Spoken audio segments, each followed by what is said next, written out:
ناظرین، فتح مکہ کے وقت مکہ اور طائف کے درمیان ایک وادی میں دو قبیلے آباد تھے۔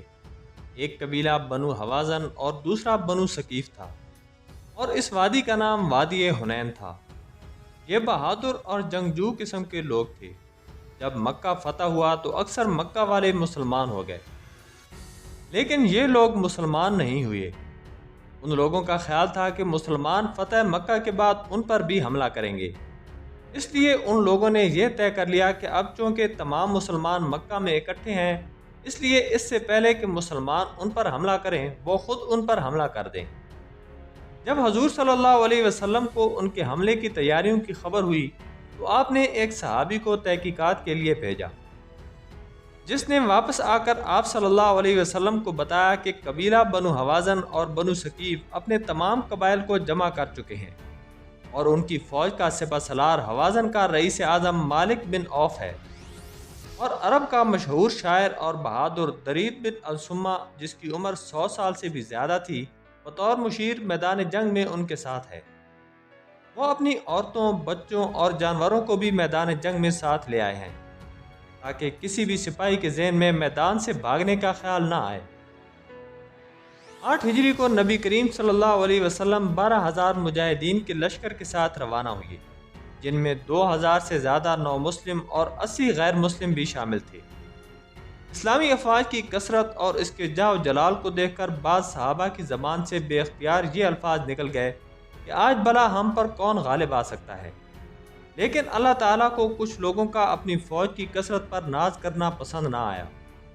اسلامی لشکر جب دشمن کے پڑاؤ کے قریب پہنچ گیا تو نبی کریم صلی اللہ علیہ وسلم نے صف بندی فرمائی اور ایک دستے کو آگے بھیجا۔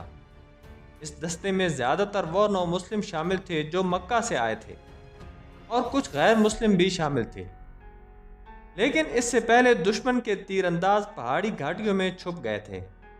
جو ہی یہ دستہ آگے بڑھا تو ان تیر اندازوں نے تیروں کی بچھاڑ کر دی۔ اس اچانک حملے سے مسلمانوں کا یہ دستہ بکھلا گیا اور اس کے پاؤں اکھڑ گئے۔ مکہ کے غیر مسلم اور نو مسلم افراد گھبرا گئے اور پیچھے کی طرف بھاگے۔ ان لوگوں کو دیکھ کر دوسرے مسلمان بھی منتشر ہونا شروع ہو گئے۔